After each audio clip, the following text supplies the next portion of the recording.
My parents loved telling people they built everything from nothing. At charity galas in Manhattan, at private dinners in the Hamptons, at investor retreats in Aspen. My father would lift his crystal glass, smile that polished CEO smile, and say, "Hard work, sacrifice, vision, that's how you build a $15 billion company." And everyone would clap. Everyone except me. Because I knew the truth. I knew exactly who built it. And it was the man standing under the chandelier. It was me. One, the invisible daughter. I grew up in a house where silence was safer than speaking. My parents weren't cruel in obvious ways. They didn't scream or hit or leave bruises. They did something far more efficient. They ignored. I was the middle child, too quiet to be impressive, too obedient to be interesting. My older brother, Nathan, was the golden boy, business school at Wharton, varsity athlete, the future CEO. My younger sister, Claire, was the darling, private tutors, art programs, emotional attention. And me. I was the extra chair at the table. "Don't interrupt," my mother would say when I tried to speak. "Let the adults talk," my father added, even when I was 16. They didn't ask what I liked. They didn't ask what I wanted to study. They didn't ask what I was good at. So I stopped offering. Instead, I watched. I watched how my father negotiated, how my mother managed optics and reputation, how board members reacted to confidence more than competence. I learned early that intelligence didn't matter unless it was visible. And I learned something else too.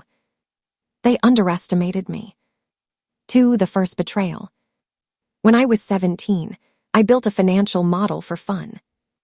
I didn't even know what to call it back then, just spreadsheets, projections, risk scenarios.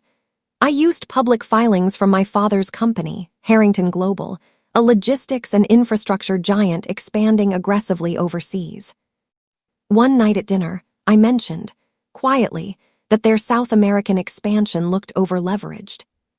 My father laughed. Actually laughed. "That's cute," he said. "You should focus on your grades." I had straight A's. My brother smirked. My mother changed the subject. That night, I realized something critical. They would never listen to me as their daughter. So I stopped trying to be one. 3, leaving without leaving. I went to college on the East Coast, an Ivy League school my parents bragged about but never asked why I chose. I studied economics, finance, and data analytics. I interned quietly. I didn't network loudly. I didn't post achievements online. I learned how money actually moves. Not the way my father described it at podiums, but the way it moves in shadows. Shell corporations, silent partnerships, anonymous investment vehicles. During my junior year, Harrington Global needed capital for a risky expansion into emerging markets. Their stock dipped. Institutional investors hesitated. That's when Aurelius Holdings appeared. A quiet private investment firm, no flashy website, no public leadership. Just capital. Aurelius bought a minority stake. Enough to stabilize the company. My father celebrated. "A mystery investor believes in us," he told the board. He never suspected the truth. I founded Aurelius. With scholarships, early crypto gains, quiet angel investments, and something else. A trust. A trust my grandmother left me, the only person in my family who ever noticed I existed. She taught me chess when I was 8. "Never show your whole hand," she used to say. I listened. 4, building the invisible empire. Over the next 10 years, Aurelius grew. Slowly, carefully, patiently. I never rushed, never chased headlines, never needed validation. I invested in data infrastructure, AI logistics optimization, emerging market ports, green shipping technologies. Every time Harrington Global needed funding, Aurelius was there. Convertible notes, silent equity, Voting rights hidden behind layers of holding companies. My parents praised the firm constantly. Whoever runs Aurelius is brilliant, my mother once said at a fundraiser. I stood next to her in a simple black dress. She didn't look at me. 5. The ultimate insult. The breaking point didn't come from business. It came from dinner. My father announced he was stepping down as CEO in 5 years. Nathan would take over. Applause filled the room. My brother looked smug. "And you," my father said, turning to me for the first time that night, "you'll always be part of the family." That was it. Not the company. Not the legacy. Not even a board seat. Just family. Which, in their world, meant nothing. That night, I decided. I wouldn't confront them. I wouldn't beg. I would take control. 6. The quiet takeover begins. Most people think corporate takeovers are loud.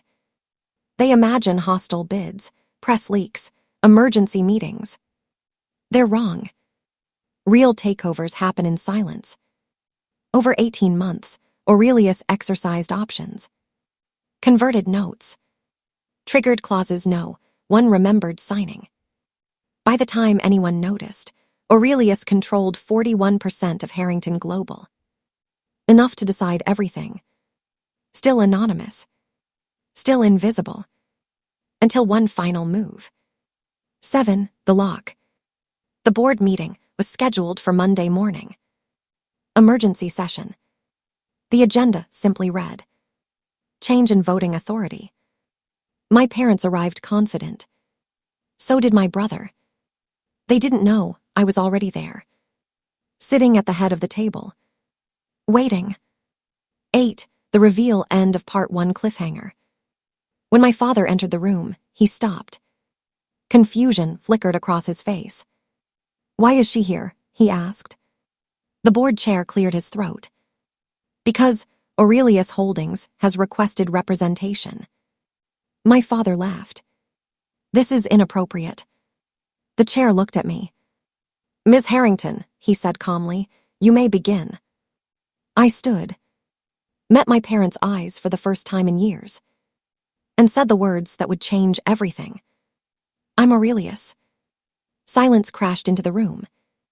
My mother's glass slipped from her hand. My brother went pale. My father whispered, barely audible, "That's impossible." I smiled. "No," I said. "It was inevitable." No one spoke. Not the board chair. Not the executives. Not my parents. Silence is different when it's earned. This one was. My father's face had lost its practiced confidence. The man who controlled rooms with a smile now looked like a guest who'd overstayed his welcome. My mother sat frozen, fingers clenched around her purse like it could anchor her to reality. Nathan was the first to recover. "This is a joke," he said sharply. "She doesn't even work in finance." I looked at him, and for the first time in our lives, I didn't look away. "Aurelius Holdings," I said calmly, "has financed 43% of Harrington Global's expansion over the last decade, including the ports in Brazil you bragged about last Christmas."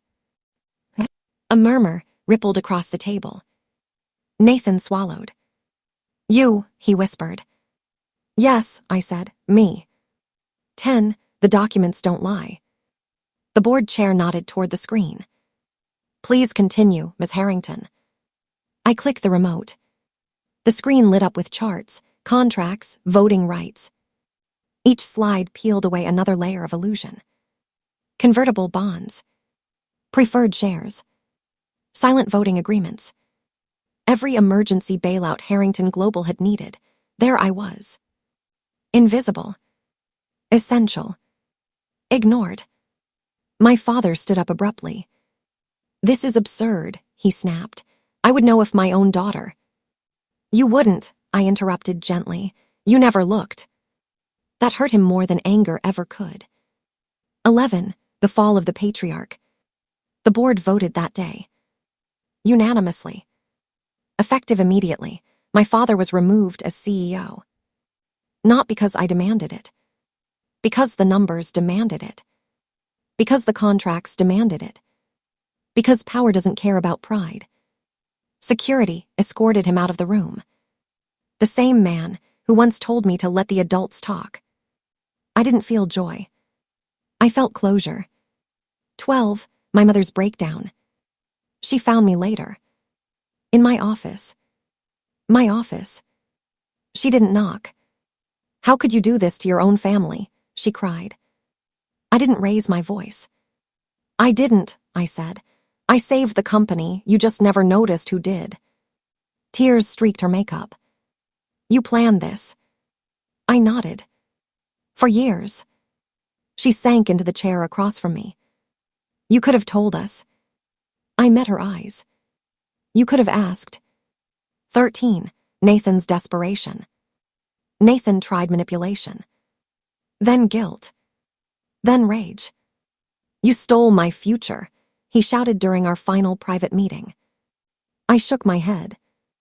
You were handed one, you just dropped it. He threatened lawsuits. I handed him contracts. He threatened exposure. I reminded him who owned the majority stake. He left without shaking my hand. We never spoke again. 14, becoming the thing they never imagined. The media went wild. Anonymous investor revealed as founder's daughter. Quiet heiress takes control of $15 giant. I didn't give interviews. I didn't need applause. I restructured the company. Cut corruption. Closed exploitative contracts. Invested in sustainable infrastructure. Harrington Global didn't collapse. It thrived. That was the irony. I wasn't there to destroy it. I was there to make it better. 15, the final confrontation. Months later, my father requested a meeting. Just us. No lawyers. No board. He looked older, smaller. I built this company, he said quietly. I nodded. You started it. There's a difference. I failed you, he admitted. That was all I ever wanted to hear. Not an apology. Recognition. I didn't do this to punish you, I said. I did it to stop being invisible. He nodded slowly. I see you now. I stood. Then my work here is done. 16, walking away on my own terms. I didn't stay CEO forever. Power was never my addiction. Choice was. I appointed a successor, a woman, brilliant, unconnected to my family. Then I stepped back. Aurelius remained. Quiet, watchful. Still anonymous. Because some victories don't need witnesses. 17, the ending they never expected. At a charity event years later, I overheard someone say, Harrington Global wouldn't exist without Aurelius Holdings. I smiled into my glass. They still didn't know my name. And that was fine. Because I didn't need the world to see me. Only myself. Final line. They spent my whole life telling me to wait my turn. They never realized. I own the table.